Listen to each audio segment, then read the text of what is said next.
Mike. Thank you, Honorable Speaker. Honorable Speaker, let me first thank the Honorable Junet for raising this issue.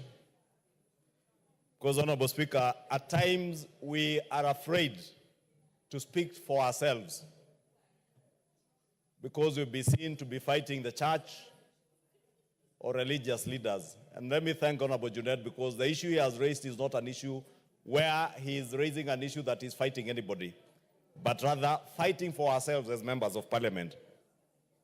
Honorable Speaker, if you can protect me from the member for Kericho, who is conversing in Kalenjin in the house.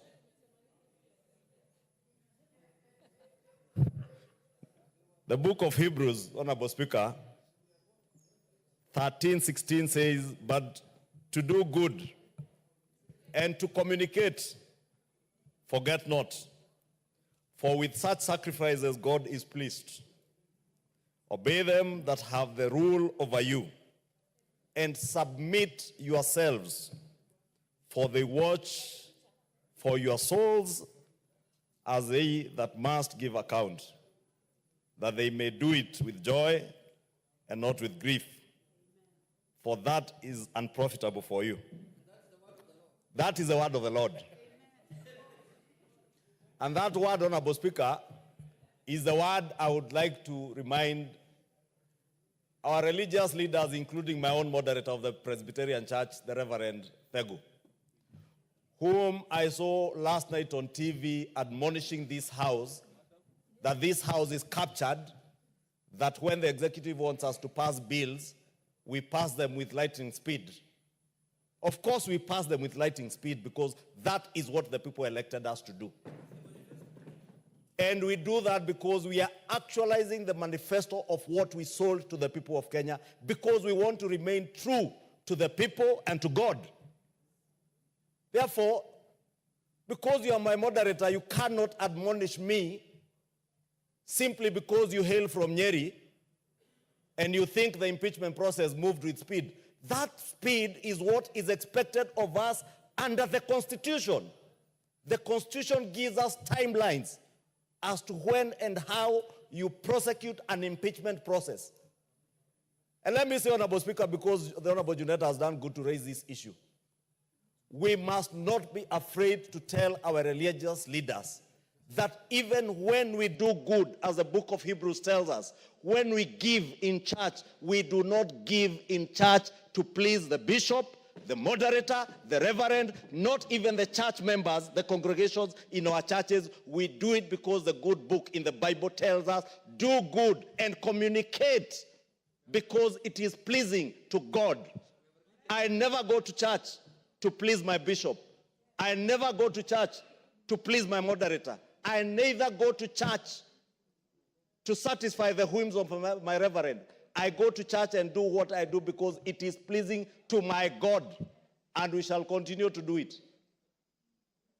And if our religious class imagines they can intimidate us, I have never walked into a church, Honorable Speaker, and asked a single religious leader to give me an opportunity to speak to church.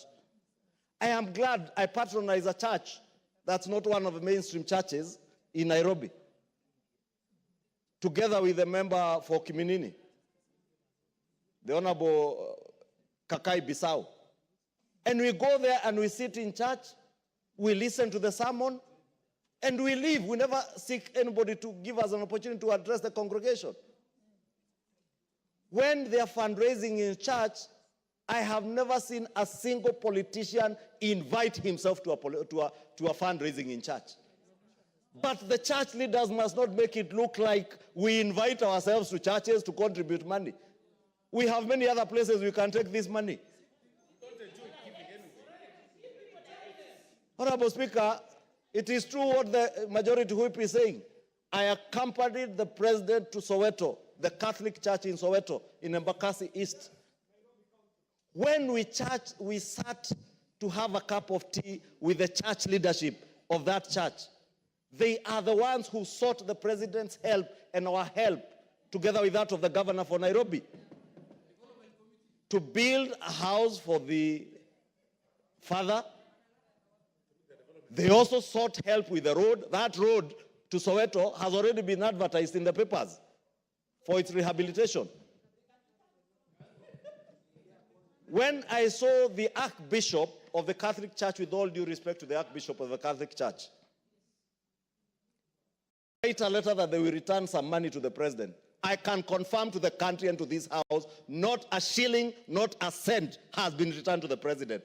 And when it is returned, there are hundreds of churches who have sent me messages and are sending the president messages. They are waiting for the money to be returned. They are willing to receive the money to do the work of God because it is pleasing to God, not to man, not to the bishop, not to the archbishop. Honorable Speaker, respect is earned, and it is two-way.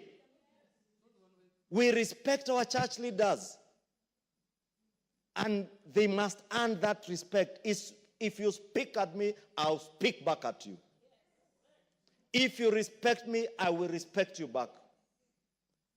Honorable Speaker, I had my own moderator of the Presbyterian Church yesterday say things that I would not expect a church leader to say and speak of leaders.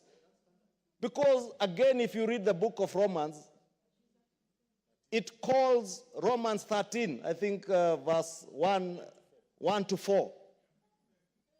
It calls on everybody to obey authority because there is no authority that is not ordained by God himself. God is not the religious leaders. God anoints religious leaders to serve his people. God anoints political leaders and other secular leaders to lead his people. And we all serve the same people. Therefore, I know we all come from backgrounds. And I know some of these religious leaders have issues because of where they come from. But they must divorce their personal feelings from their church work. At times there are things I also want to say because based on where I come from.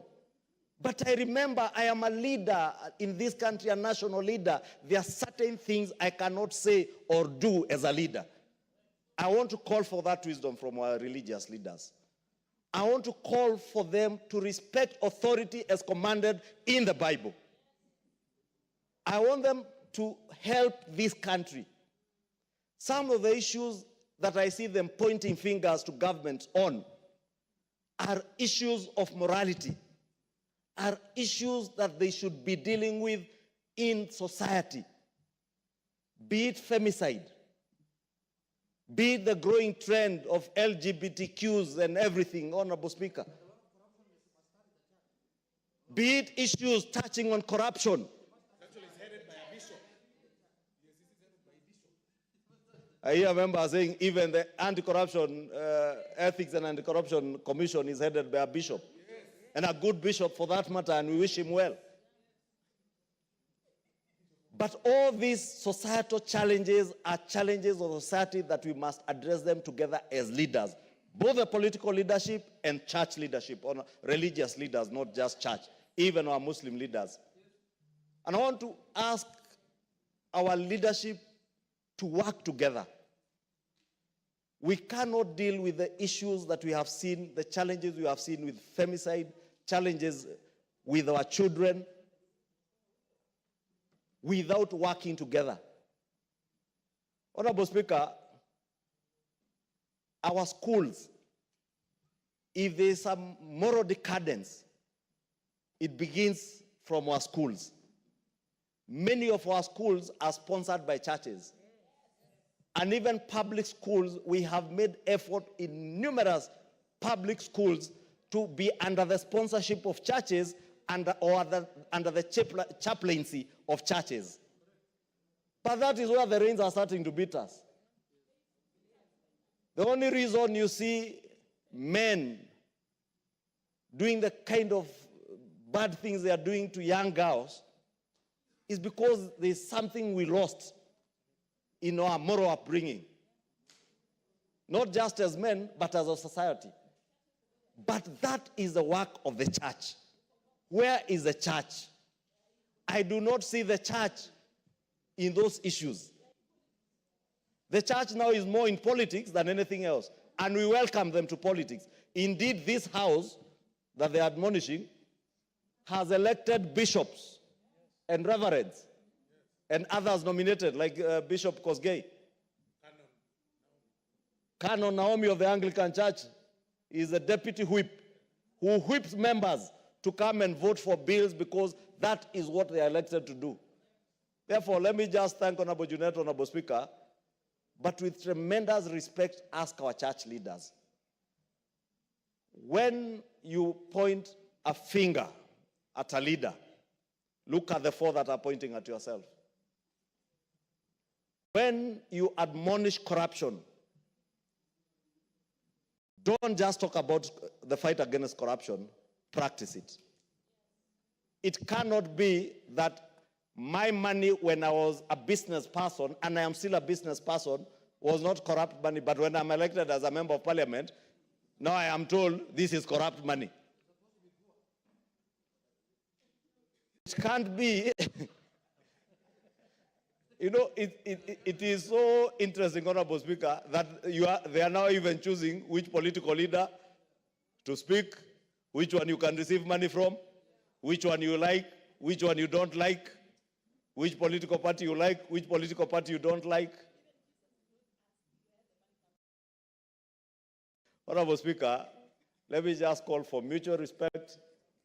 Because I am a Christian, a practicing one, and living as one, I will live by the Bible and according to the Bible.